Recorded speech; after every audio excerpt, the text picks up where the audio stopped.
السلام علیکم ورحمۃ اللہ وبرکاتہ۔ بسم اللہ الرحمن الرحیم۔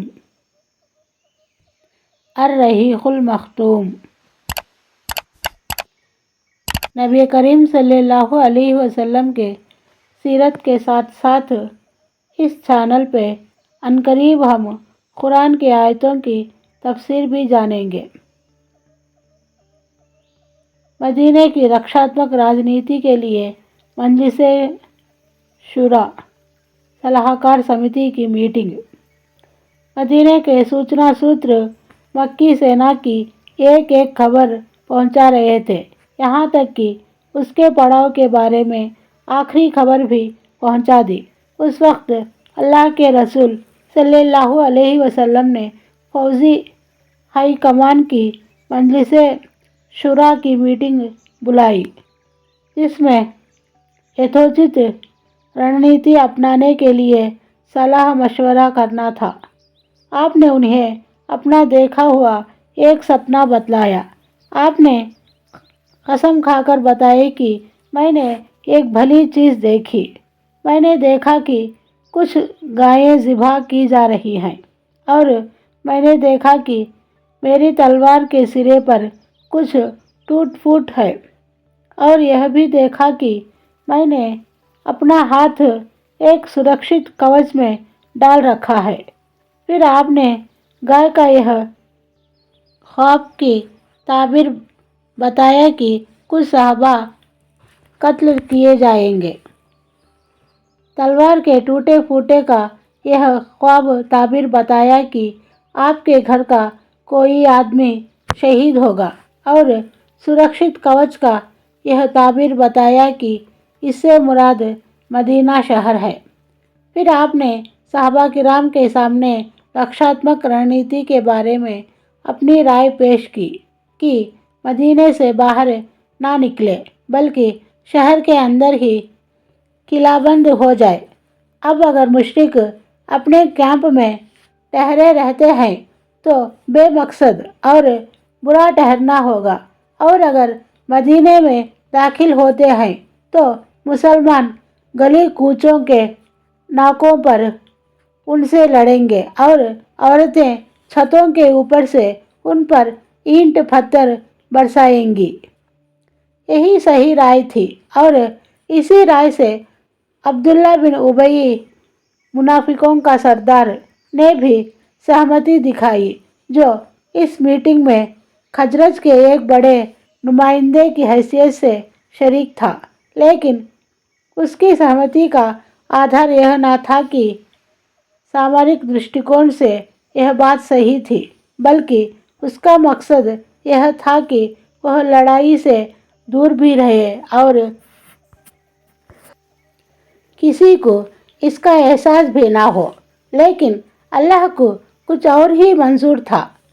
اس نے یہ چاہا کہ یہ ویکتی اپنے ساتھیوں سمیت پہلی بار بھرے بازار میں رسوا ہو جائے، اور ان کے کفر و نفاق پر جو پردہ پڑا ہوا تھا وہ ہٹ جائے، اور مسلمانوں کو اپنی سب سے کٹھن گھڑی میں معلوم ہو جائے کہ ان کی آستین میں کتنے سانپ پل رہے ہیں۔ چنانچہ مانیہ صحابہ کی ایک جماعت نے، جو بدر میں شریک ہونے سے رہ گئی تھی، بڑھ کر نبی صلی اللہ علیہ وسلم کو مشورہ دیا کہ میدان میں تشریف لے چلے، اور انہوں نے اپنی اس رائے پر بڑا آگرہ کیا، یہاں تک کہ کچھ صحابہ نے کہا، اے اللہ کے رسول صلی اللہ علیہ وسلم، ہم تو اس دن کی تمنا کیا کرتے تھے کہ اللہ سے اس کی دعائیں مانگا کرتے تھے۔ اب اللہ نے اس کا موقع دیا ہے اور میدان میں نکلنے کا وقت آ گیا ہے، تو پھر آپ دشمن کے مقابلے ہی کے لیے تشریف لے چلے۔ وہ یہ نہ سمجھے کہ ہم ڈر گئے ہیں۔ ان اتی اتساہی لوگوں میں خود اللہ کے رسول صلی اللہ علیہ وسلم کے چاچا حضرت حمزہ بن عبد المطلب رضی اللہ عنہ سب سے آگے تھے، جو بدر کی لڑائی میں اپنی تلوار کا جوہر دکھا چکے تھے۔ انہوں نے نبی صلی اللہ علیہ وسلم سے عرض کیا کہ اس ذات کی قسم جس نے آپ پر کتاب اتاری، میں کوئی کھانا نہ کھاؤں گا یہاں تک کہ مدینے سے باہر اپنی تلوار کے لیے ان سے دو ہاتھ نہ کر لوں۔ اللہ کے رسول صلی اللہ علیہ وسلم نے اس گرمجوش لوگوں کے آگرہ پر اپنی رائے چھوڑ دی اور آخری فیصلہ یہی ہوا کہ مدینے سے باہر نکل کر کھلے میدان میں لڑائی لڑی جائے۔ اسلامی فوج کی ترتیب اور لڑائی کے میدان کے لیے روانگی۔ اس کے بعد نبی صلی اللہ علیہ وسلم نے جمعہ کی نماز پڑھائی تو وعظ و نصیحت کی، جدوجہد پر ابھارا اور بتلایا کہ صبر اور جماؤ سے ہی غلبہ مل سکتا ہے۔ ساتھ ہی حکم دیا کہ دشمن سے مقابلے کے لیے تیار ہو جائے۔ یہ سن کر لوگوں میں خوشی کی لہر دوڑ گئی۔ اس کے بعد جب آپ نے عصر کی نماز پڑھی تو اس وقت تک لوگ جمع ہو چکے تھے، اولی کے لوگ بھی آ چکے تھے۔ نماز کے بعد آپ اندر تشریف لے گئے، ساتھ ہی ابوبکر و عمر بھی تھے۔ انہوں نے آپ کے سر پر عمامہ باندھا اور کپڑے پہنائے۔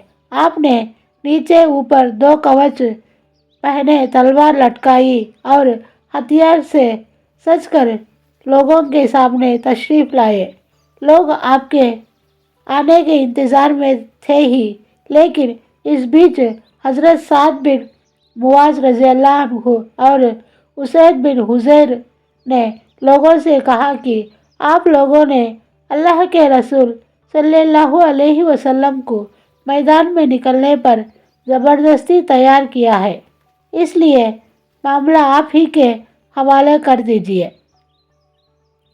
ایسا سن کر سب نے شرمندگی محسوس کی اور جب آپ باہر تشریف لے آئے تو آپ سے عرض کیا کہ اے اللہ کے رسول صلی اللہ علیہ وسلم، ہمیں آپ سے مت بھید نہیں کرنا چاہیے تھا۔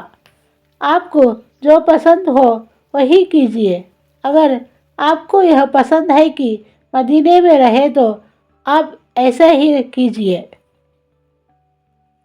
اللہ کے رسول صلی اللہ علیہ وسلم نے فرمایا، کوئی نبی جب اپنا ہتھیار پہن لے تو مناسب نہیں کہ اسے اتارے یہاں تک کہ اللہ اس کے درمیان اور اس کے دشمن کے درمیان فیصلہ فرما دے۔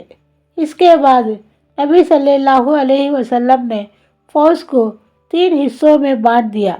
ایک مہاجروں کا دستہ، اس کا جھنڈا حضرت مصعب بن عمیر عبدری رضی اللہ عنہ کو دیا۔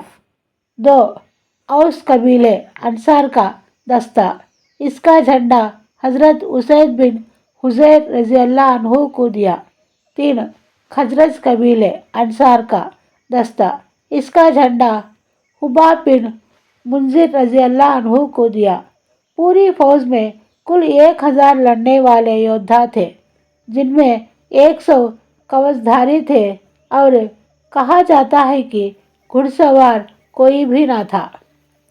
حضرت ابن مکتوم رضی اللہ عنہ کو اس کام پر مقرر فرمایا کہ وہ مدینے کے اندر رہ جانے والوں کو نماز پڑھائیں گے۔ اس کے بعد کوچ کرنے کا اعلان فرما دیا اور فوج اتر کی اور چل پڑی۔ حضرت سعد بن معاذ اور سعد بن عبادہ رضی اللہ عنہما کوچ پہنے نبی صلی اللہ علیہ وسلم کے آگے آگے چل رہے تھے۔ ثنیۃ الوداع سے آگے بڑھے تو ایک دستہ نظر آیا جو بہت اچھے ہتھیار پہنے ہوئے تھا اور پوری فوج سے الگ تھلگ تھا۔